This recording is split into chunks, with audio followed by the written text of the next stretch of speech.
Marine Le Boulanger, ergothérapeute dévouée, guide avec bienveillance les pas des familles, traversant les sentiers parfois escarpés de la vie quotidienne.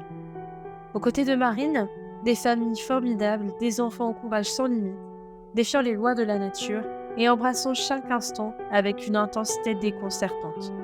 Leur histoire est un témoignage vibrant de force et de persévérance qui résonne bien au-delà de nous. Parmi eux, Augustin, 11 ans et demi, atteint d'un syndrome génétique complexe, défie chaque jour les limites de son corps avec un sourire étincelant. Passionné de cinéma et porteur de rêves aussi grands que le ciel, il attend avec impatience son vélo tricycle adapté et rêve déjà des aventures qu'il vivra avec ses mamans Christelle et Raphaël sur les chemins sinueux de la vie.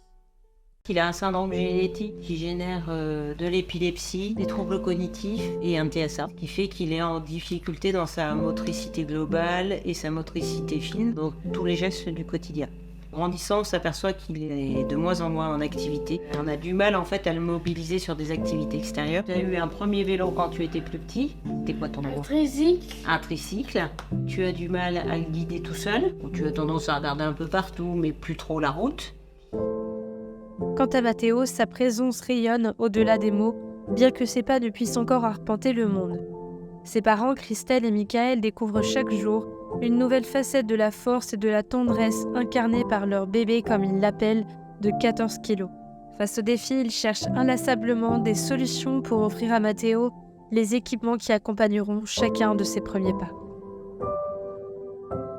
Savoir la troisième échographie, je crois qu'il avait un surplus de liquide dans le cerveau. Et donc du coup, après, il s'est suivi toute une batterie d'examens pour savoir ce que ça pouvait être. Mathéo, c'est un petit garçon qui ne tient pas très bien assis, qui a tendance à s'affaisser sur la chaise. Mais c'est sûr qu'en grandissant, faire un bébé de 14 kilos, là maintenant, il faut chercher des choses un peu plus adaptées à la morphologie, sa taille. Il n'y a rien qui est adapté pour les enfants en situation de handicap. Mais les parents, on est perdus en fait, on ne sait pas où se diriger. Et quoi apprendre qui serait mieux adapté pour lui aussi. Les familles elles ont tendance à dire je laisse tomber parce que ça va être trop compliqué, c'est encore un dossier de plus, il faut se battre. C'est vrai qu'au quotidien, on a beaucoup de démarches à faire. Roule sous les dossiers à remplir. On s'est mis en relation avec les ergots de la MBPA. Ils nous ont aiguillés sur le nouveau dispositif de la Technicothèque. On a été rappelé en moins de 48 heures. C'est la première fois qu'on a été rappelé aussi vite dans une démarche par rapport au handicap d'Augustin. Alors la Technicothèque, elle s'appuie sur un binôme ergothérapeute-travailleur social. L'enjeu, c'est de pouvoir définir précisément les situations de handicap que présente l'enfant dans les activités de la vie quotidienne, faire le lien avec donc l'environnement et puis d'en sortir un cahier des charges, des solutions techniques qu'on va pouvoir proposer derrière. Donc j'ai eu des demandes pour des loisirs, un vélo. L'ergot de la Technicothèque s'est occupé de toute l'organisation des essais, prise de contact avec le fournisseur. Et aussi des demandes pour accès à la toilette, à la baignoire. La douche va être changée dans le logement et donc elle va aussi voir pour un siège de bain en fait. Une poussette adaptée pour qu'il ait une bonne assise et surtout un bon maintien, parce que les poussettes traditionnelles ne sont pas adaptées aux enfants handicapés comme ça. Il y a aussi la table à langer. Oui, enfin tout l'équipement qui n'était pas adapté à notre fils et qui va le prévenir du coup. L'accompagnement se fait sur l'aspect technique, sur l'aspect aussi administratif. Franchement, elle est géniale pour ça parce que du coup, nous parents, on n'en fait rien en fait.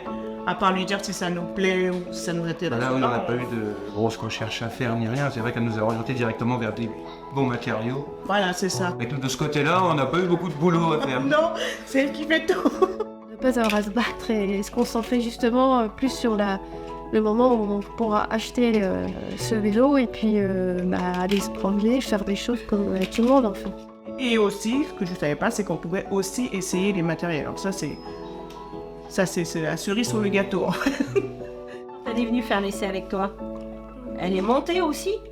Elle est montée sur le vélo avec toi. Elle a fait un essai aussi. Oui, tu te rappelles ? Et était dans son côte-côte.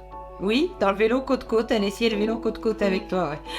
L'évolution de la Technicothèque telle que je l'envisage, il y a plein de possibilités et ça va se décider dans les mois à venir en fonction de ce qui aura déjà été fait, que ça répond surtout en fait à un besoin des enfants sur le territoire en lien avec les autres structures partenaires qui sont déjà présentes.